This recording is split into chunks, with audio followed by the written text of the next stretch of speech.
Magandang umaga Pilipinas, narito na po ang maghilagay na panahon ngayong araw ng Tuesday, 24 March 2026.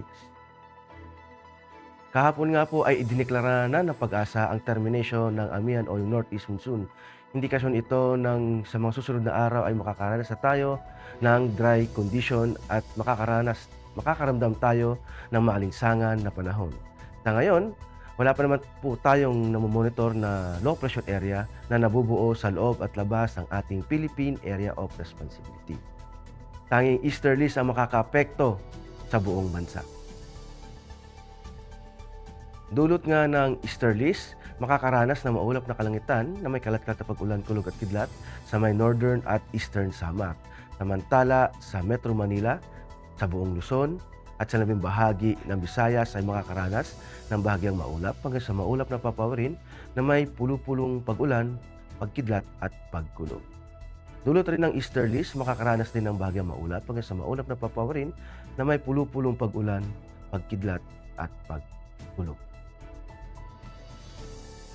At para naman sa flight level wind chart, dito sa 925 hectopascal, makikita natin na ang lakas ng hangin dito sa may northern hanggang sa may Mindanao ay aabot ng hanggang 18 km per hour at meron ng paglakas o pagbugso ng hanggang 36 km per hour.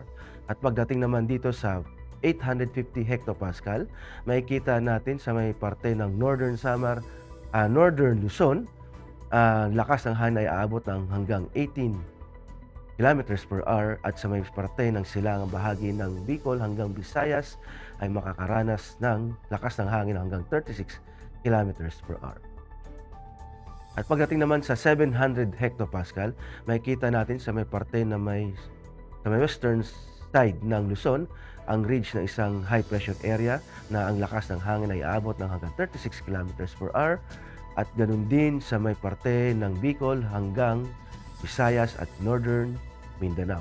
At pagdating naman dito sa 500 hectopascal, makikita natin yung lakas din ng isang ridge na anticyclonic dito sa umaabot sa buong Luzon na ang lakas ng hangin ay hanggang 18 to 36 km per hour at pagdating naman dito sa may Visayas at sa Palawan ay lalakas ng hangin ng hanggang 54 km per hour. At para naman sa impact to flight operations, dulot nga ng easterlies sa Northern Samar, Eastern Samar, Metro Manila at sa labing bahagi ng bansa, ang main hazard is warm and humid air from the Pacific enhancing convective activities. Ang impact nito sa rotary ay localized thunderstorms and light turbulence may briefly affect operation especially inland, lalo-lalo na sa hapon. At pagdating sa fixed wing, generally pair with possible isolated sea breeze causing short-term delays or turbulence.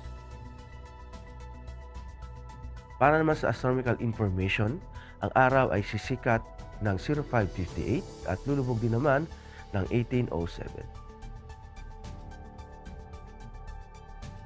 Para sa moon illumination, meron tayong 35%. At para manatiling updated sa lagay at pagtayo ng panahon, i-follow lamang ng Air Force Weather Center sa mga social media accounts. Sa ngalan ng aming commanding officer na si Colonel Alvin Jan Cugador, PAP GSC, ako po sa Technical Sergeant Brian Benedict Bercilia, Weather Forecaster ng Air Force Weather Center. Maraming salamat po.